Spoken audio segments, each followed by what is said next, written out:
Let's talk about the hepatitis C virus now. We have been talking about hepatitis A virus, hepatitis B virus. Hepatitis C virus also causes chronic liver disease. So whenever you hear this name hepatitis C, instantly you think of a liver disease, a chronic liver disease that can be really dangerous.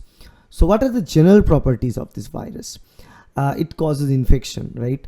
It attacks the liver and leads to the inflammation of the liver. And you can see the overall structure of this virus, which has a core which is made up with RNA and capsid proteins. So this capsid and RNA structure is not spherical, but the overall protein is spherical. So what kind of disease it causes? You can see this is HCV or hepatitis C virus infection.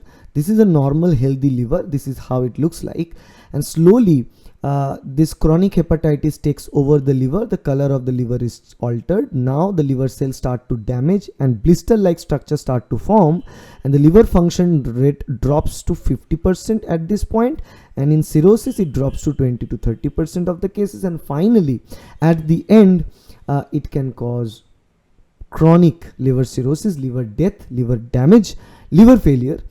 So at this condition you need only one option: to transplant a new liver. So this is a serious disease. Okay, viral infection that causes liver inflammation, start with liver inflammation and then lead to serious liver damage.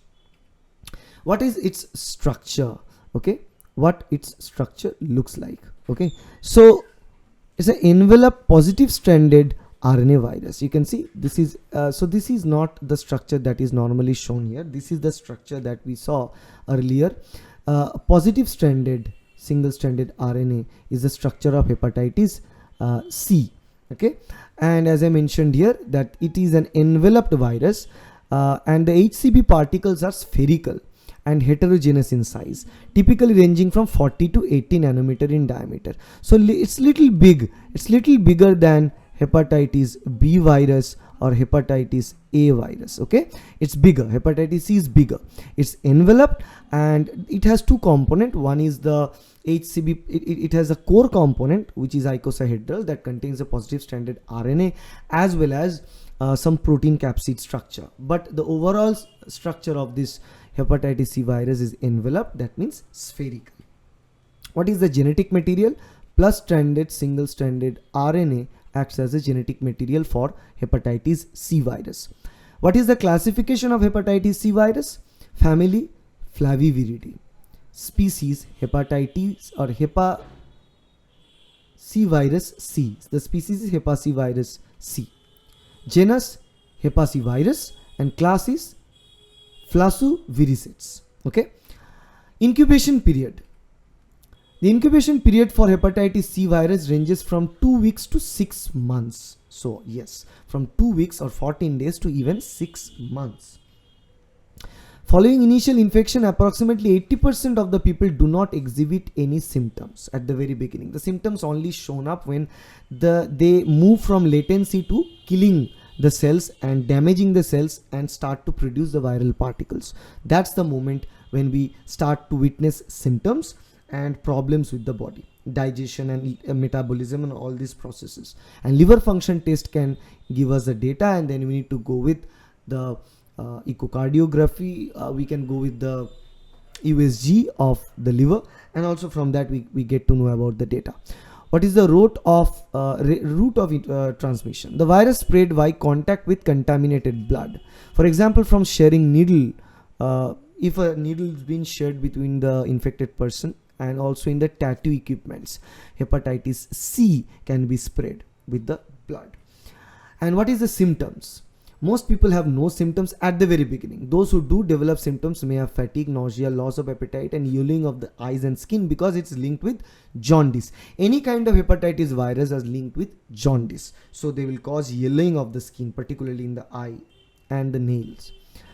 Pain area is in the abdomen, and the gastrointestinal problem is bleeding, bloating, fluid in the abdomen and nausea.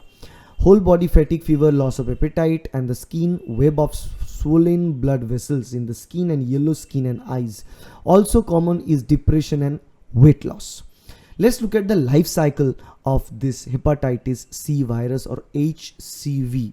You can see this is what HCV looks like. It's a spherical, right? It's a round spherical virus, and it has single-stranded RNA. And once it's engulfed inside via the endocytosis, then it has an uncoating event, release of the component outside into the cytosol of the host.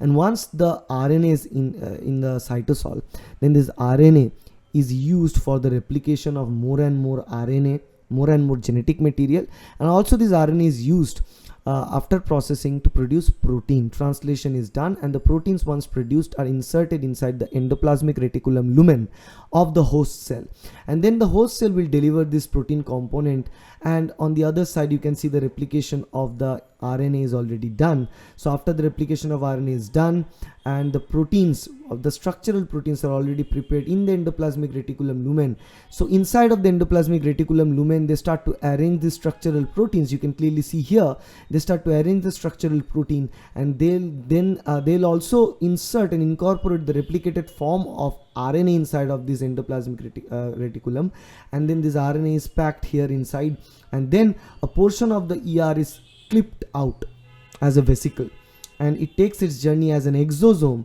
and moves out of the host cell by degrading the host cell.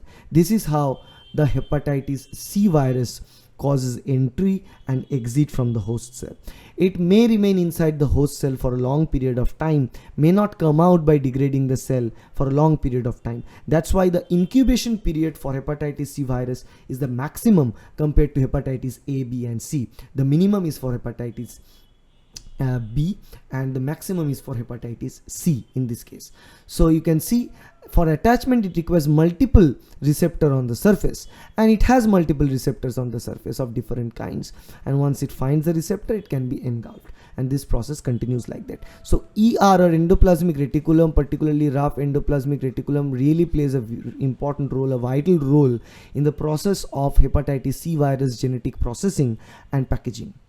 So that's all about hepatitis C viral infection. If a person is infected with hepatitis C virus and diagnosed with it, definitely go with the proper treatment. Other than that, you may lose your liver, and the last resort is a liver transplantation. So that's all about hepatitis C virus and hepatitis C virus infection and hepatitis C virus life cycle. If you like this video, please hit the like button, share this video with your friends, and subscribe to our channel to get more videos like that in future. Thank you.